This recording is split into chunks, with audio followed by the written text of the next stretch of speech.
Bonjour et bienvenue dans ce nouveau duel de campagne qui mettra aux prises aujourd'hui pour Écolo Arnaud Pinksteren. Bonjour. Bonjour. Et pour le MR, Gaëtan Van Guatsenhoven. Bonjour. Merci d'être là tous les deux. Vous connaissez le principe de cette émission. 4 thèmes, dont 2 tirés au sort. Je vous propose, Monsieur Pinksteren, de tirer le premier, s'il vous plaît. Repenser la fiscalité bruxelloise. On le sait, Monsieur Van Guatsenhoven, c'est un thème de campagne majeur pour le mouvement réformateur au fédéral et à Bruxelles.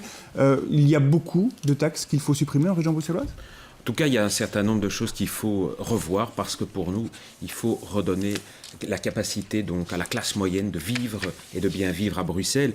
Par exemple, nous souhaitons supprimer la taxe d'agglomération, qui est une taxe qui est pour nous inutile et injuste. Nous voulons aussi supprimer la taxe régionale à charge des ménages. Nous souhaitons aussi intervenir au niveau des droits de succession qui sont aussi, de notre point de vue, disproportionnés et contre-productifs. Bref, il y a un certain nombre de choses aussi d'ailleurs à faire en faveur des entreprises pour donner de l'air, pour faire en sorte que Bruxelles soit à nouveau accueillante pour la classe moyenne, mais aussi pour le développement économique. Vous êtes sur la même longueur d'onde à Écolo ? Une fois n'est pas coutume, en matière de fiscalité, on se retrouvera sur un point, c'est qu'on estime effectivement que la taxe régionale est une taxe injuste et qu'il faut la supprimer. Il faut la supprimer, mais il faut surtout mettre en place un dispositif de progressivité qui tienne compte, donc une taxe régionale, une fiscalité régionale qui tienne mieux compte des moyens, des revenus des personnes et que le financement de cette taxe ou que l'imposition des revenus bruxellois et aussi donc la contribution au budget régional soit vraiment en fonction des revenus. De même pour les droits d'enregistrement et les abattements. Cet abattement se fait de façon forfaitaire pour le moment. Or, on pourrait tout à fait le faire aussi évoluer en fonction des capacités contributives de chacun. Autre taxe importante pour les Bruxellois, le précompte immobilier. Est-ce qu'il faut le revoir ? Est-ce qu'il faut revoir le cadastre et le revenu cadastral ? Est-ce qu'il faut l'indexer au minimum ? Mais disons que notre vision, elle est de la fiscalité, elle est aussi une vision d'une fiscalité plus environnementale. Et donc, dès lors que des investissements en matière d'économie d'énergie, par exemple, permettent d'améliorer le bien, les conditions de bien, permettent de diminuer les charges locatives, notamment au niveau d'un bien, nous estimons effectivement qu'il devrait y avoir des ajustements. Mais ces ajustements doivent être généralisés, bien entendu, puisque le revenu cadastral doit être revu dans son ensemble. C'est un chantier énorme, un chantier qui n'est pas encore à l'ordre du jour, mais nous souhaitons en tout cas qu'il puisse se faire dans une perspective de développement durable. Ça ne va pas faire peur aux propriétaires, cette refondation du revenu cadastral ? Mais c'est un risque et moi je pense qu'il faut vraiment redonner confiance aussi avec les politiques fiscales. Il faut bien montrer que Bruxelles n'est pas une région où on essaye par n'importe quel moyen d'essayer de rechercher des moyens complémentaires au risque justement d'avoir des conséquences sur tout le secteur du logement qui est aussi en crise ici à Bruxelles. Les libéraux sont évidemment pour une maîtrise de la fiscalité. D'ailleurs, en 2003, nous avons fait en sorte, et nous avons travaillé sur la question des droits d'enregistrement qui ont enfin été maîtrisés dans cette région. Donc, je crois très sincèrement que avant de toucher à la fiscalité et surtout de l'alourdir, il faut bien y réfléchir. Et nous sommes naturellement, nous libéraux, naturellement pour un stop fiscal, pour faire en sorte surtout, je le répète, que la classe moyenne, que les investisseurs reprennent confiance dans cette région où, pour l'instant, de notre point de vue, ils ne sont pas suffisamment bien traités. Il faut compenser potentiellement la perte de recettes fiscales avec la suppression de certaines taxes ? Mais c'est-à-dire qu'à Bruxelles, on est confronté à toute une série de défis, défis liés au boom démographique. Si on veut fournir des services publics, il faut qu'on les finance. Et pour les financer, il faut évidemment passer par la fiscalité. Passer par la fiscalité, il faut évidemment réfléchir à faire en sorte que cette fiscalité soit la plus juste possible. Et donc, si révision fiscale il doit y avoir, elle doit aller dans le sens d'une plus grande justice sociale et environnementale. Donc ça, c'est notre ligne de conduite. Donc supprimer des taxes pour finalement ne rien améliorer ni en termes sociaux ni en termes environnementaux, ça ne nous semble pas opportun. Une réaction ? Il faut évidemment évaluer les suppressions de taxes, ça on est parfaitement d'accord, il ne faut pas faire de cadeaux inutiles.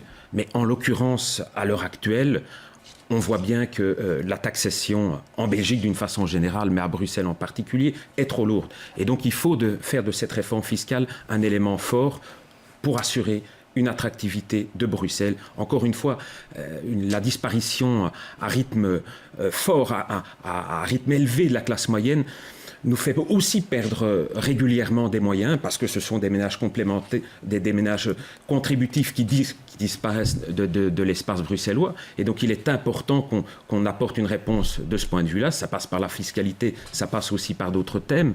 Il est aussi important, évidemment, que l'entreprise puisse encore trouver un terrain d'expansion à Bruxelles. Et par rapport à ça, il y a aussi des réponses fiscales qui aujourd'hui ne sont pas apportées. Le refinancement annoncé par la 6e réforme de l'État, il est suffisant ou bien Bruxelles restera sous-financée ? D'après nos calculs, ce juste financement est suffisant pour, en tout cas, envisager l'avenir et les 10 prochaines années de façon sereine pour rencontrer les besoins des Bruxellois et de la région. Tout va bien aller dans les années à venir grâce au refinancement ? En tout cas, c'est un élément positif et donc on va pouvoir, je l'espère, mener un certain nombre de politiques, y compris en faveur de la formation, de l'emploi dans notre région. On va passer au deuxième thème de ce duel. Je vous en prie, M. Van Watson, suivant. Voilà. Lutter contre le sans-abrisme. Effectivement, en région bruxelloise, 30% des habitants vivent sous le seuil de pauvreté. Plus de 2500 Bruxellois vivent à la rue, été comme hiver. D'où cette question, faut-il, M.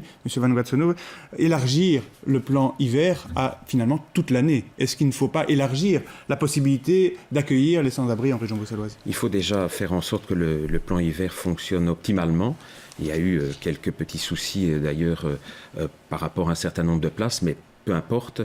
Ce qui est important par rapport à la politique des sans-abri d'une façon générale, c'est faire en sorte que l'ensemble des acteurs puissent collaborer, qu'il y ait une coordination. Il manque malheureusement à l'heure actuelle de cette coordination pour atteindre un niveau d'efficacité qui nous semble suffisant.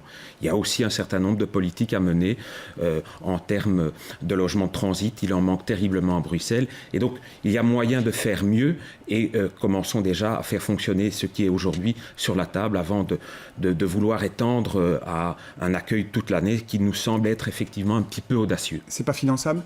Je ne dis pas que ce n'est pas finançable, mais en attendant, je crois que faisons en sorte, je l'ai dit, de faire fonctionner les structures qui aujourd'hui peinent à collaborer les unes avec les autres et faisons des CPS le véritable moteur de l'accueil des sans-abri.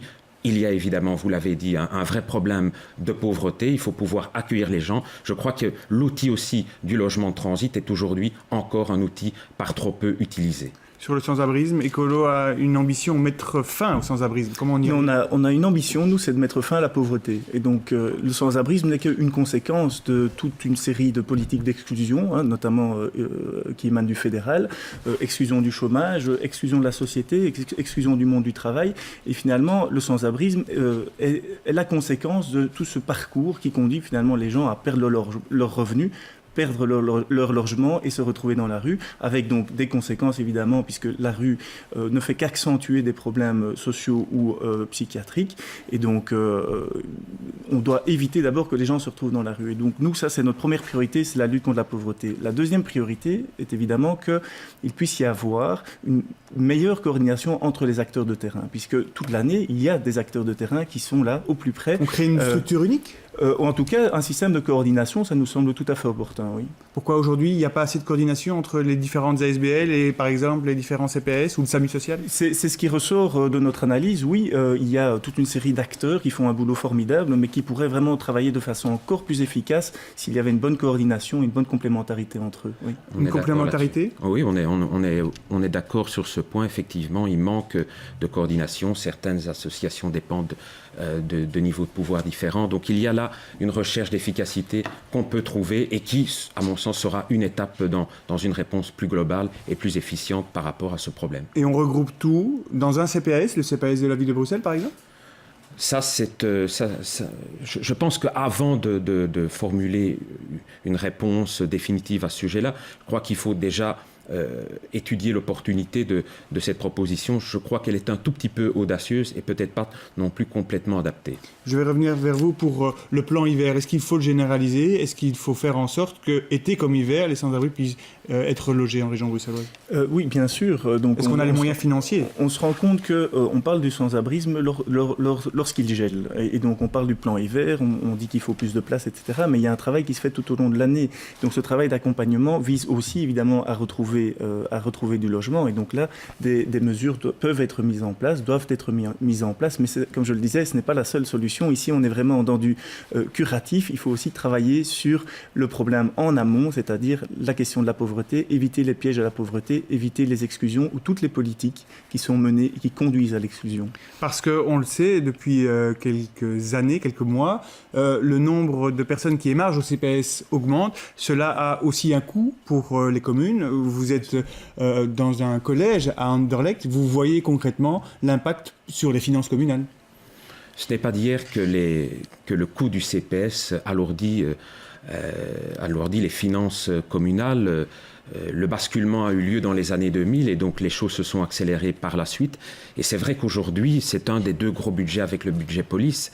C'est vrai qu'il faut veiller à ce que les communes ne soient pas, en tout cas, laissées à elles-mêmes par rapport à ces enjeux. Maintenant, encore une fois, les CPS ont un rôle important à jouer en termes de coordination par rapport au sans-abrisme. Mais il y a d'autres enjeux aussi. Par exemple, le suivi psychiatrique. Il manque de places et de lits psychiatriques à Bruxelles. C'est un vaste débat.